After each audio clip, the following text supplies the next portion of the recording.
नगर के खत्याड़ी में नाला निर्माण न होने से आक्रोशित स्थानीय लोगों ने आज सिंचाई विभाग के अधिशासी अभियंता का घेराव किया।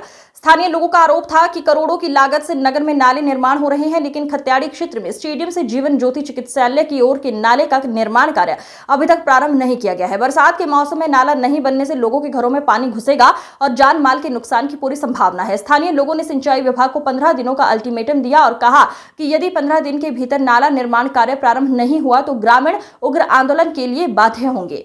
देखिए साहब, हमने 15 दिन का अल्टीमेटम यहाँ पर अधिशासी अभियंता बैठे हैं। अधिशासी अभियंता जब हम लोग पिछले 2 साल से आके ज्ञापन दे रहे हैं, केवल वो एक बात कह रहे हैं कि भाई एससी के हाथ के टेंडर हैं, वो जाने वो करेंगे, उनका जुडिक्शन है।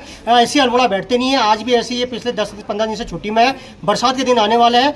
ये जीवन ज्योति से स्टेडियम से जीवन ज्योति का जो नाला है, इस नाले का टेंडर आज से लगभग 1.5 साल पहले हो चुका है। ठेकेदार ने उस नाले को हाथ तक नहीं लगाया है। बरसात आने वाली है। हमने 15 दिन का अल्टीमेटम दिया है। 15 दिन के अंदर ये काम शुरू नहीं हुआ तो एक बहुत बड़ा उग्र आंदोलन होगा, जिसकी सारी जिम्मेदारी इरिगेशन और शासन प्रशासन की होगी।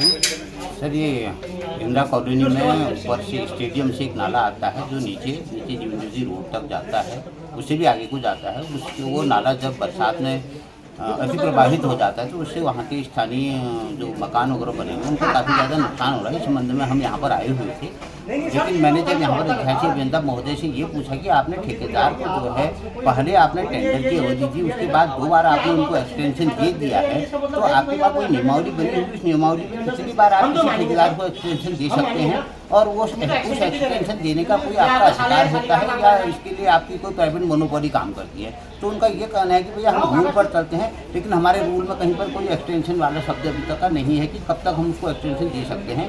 इससे यह स्पष्ट हो रहा है कि ये ठेकेदार और इनके बीच में कोई चाचा भतीजावाद अथवा कुछ ऐसी सांठगांठ चल रही है, जिसकी वजह से इसको एक्सटेंशन पर एक्सटेंशन देते जा रहे हैं और ठेकेदार इस प्रकार से काम करेगा। आने वाली भविष्य में इस कार्य की फिर लागत बढ़ेगी और लागत बढ़ने के बाद फिर यह धनराशि जो है फिर वापस सरेंडर विभाग को होगी। मुझे ऐसा पूर्ण विश्वास है, क्योंकि इनकी कार्रवाइयाँ ऐसी लग रही हैं कि बार बार घुमाते जा रहे हैं। आप यहाँ पहुँचे हुए हैं? यहाँ समस्या लेके आए हैं। बरसात के दिन है, नाले सब टूटे फूटे हैं, नालों का अरेंजमेंट नहीं हो रहा है। कई सालों से यही लगातार चलते आ रहा है। लोगों के मकान धंस रहे हैं, कोई वो नहीं हो रहा है। करने पहुँचे हैं, क्या मामला है? आज ये एक जीवन ज्योति हॉस्पिटल के पास का एक नाला है, जिस पे जो आपदा निर्माण के तहत हम काम कर रहे हैं, उस पर काम शुरू नहीं हो पाया था। उस अनुबंध में ठेकेदार ने 7 नाले थे कुल उसके पास। 4 नालों पे तो काम उसने अच्छा कर दिया है, पर 3 नालों पे अभी तो उसने काम शुरू नहीं कराया है। हालांकि हमने उसे एक्सटेंशन भी दिया है, परंतु कुछ लेबर प्रॉब्लम या अपनी प्रॉब्लम की से वो अभी तक 3 नालों को काम कंप्लीट नहीं कर पाया है, जबकि उसे 31 मई तक एक्सटेंशन के हिसाब से कर देना चाहिए था। तो इस संबंध में हमने ठेकेदार को नोटिस वगैरह दिए हैं और एस को भी हमने उसकी प्रतिलिपि दी है। तो इसमें उच्च स्तर से ही कोई निर्णय लिया जाना है।